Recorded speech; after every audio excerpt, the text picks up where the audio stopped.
Hi everyone, Christina Pistone here. I am with Tom DeVito of Release NYC. That's me. Sorry, I lost the timer. There we go. have a timer set up here because Tom can really drop the knowledge and he can go off. So we are going to stay on track and make this video in about 5 minutes or so, right? Yes, and Christina's being very polite. What she's saying is I have a big mouth and I don't know when to shut up. So we're going to try to keep me in check here. Right, so, we got a little bit, like 4.5 minutes. That's perfect. We are going to discuss, or Tom's going to discuss, his take on long juice fasts. So, okay, so there are two people that I studied when I first got into this work that were really prominent in my, coming to this work. Professor Arnold Ehret, author of The Mucous Diet Healing System, and Dr. Norman Walker, author of several books, Colon Health, Become Younger, Vibrant Health, blah, blah, blah. Both men had done extensive research in the field of fasting and detoxification. For me, Professor Ehret is the king of detox, the only other living human being I know to possess knowledge. To the degree that Ehret had would be Gil Jacobs. He's to me the most knowledgeable regarding fasting, detox, and health. And it's abundantly clear to me that most people don't know what the hell they're doing. They're using fasting like a vacation to relieve stress, or they're using fasting to get over a hangover, or months of drinking hard or partying in the clubs. This is asinine. It makes no sense, and it takes the very essence of what fasting is about and throws it out the window and turns it into some stupid American, like, I can do this crap, which really I find aggravating because it's not, fasting is about connecting with myself and getting connected to the power of what not eating can be.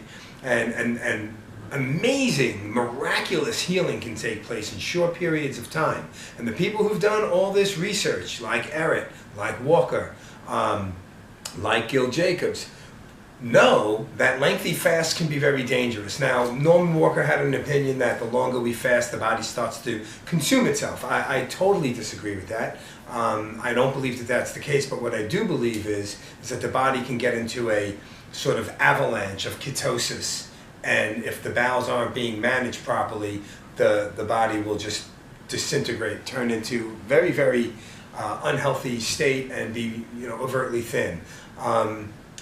Everyone I've ever read about that talks about fasting basically says, like, if you want to do 10 days and break, and then do another 10 days and break, and then do another 10 days, it's much better than doing 30, 40, and 50-day fasts. Unless, of course, there's real illness and you're being guided by somebody who really knows the art of fasting. And I say the art of fasting because there's an art to it. There's a way to fast ourselves to health. And as Arnold Ehret said, we can either fast ourselves to health or fast ourselves to death. So these juiced feasts that people are doing, I'm sorry, I don't agree with them. I think that they are ego-driven, and I don't believe that this is about being connected to being healthy, but this is connected to being obsessed.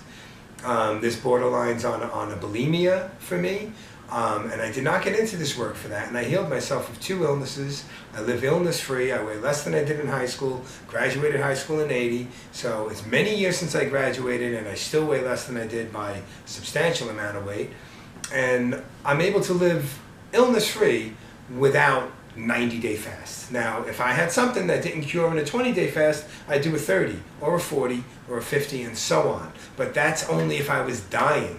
There is no need to extend the fast to 90 days because the conditioning, as you can attest to, even after a long day of eating, sometimes the act of eating isn't as welcome as one might think. In fact, the body can over, 3 months of no food, the body can actually psychologically begin to repel food.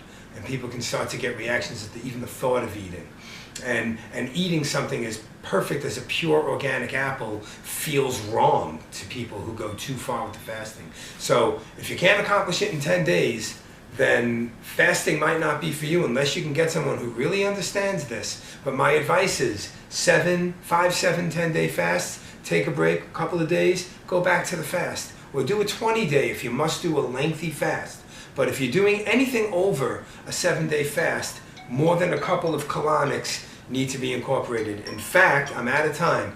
In fact, if you're doing a 20-day fast, you want to do no less than a colonic every 2 or 3 days, if not every other day. I am complete. Thank you very much for your very concise and slightly quick. over time. No, it was great because I introduced you, so it took like 30 seconds Sure. to do that. But Sure. thanks for watching, everybody. Thank you. Bye.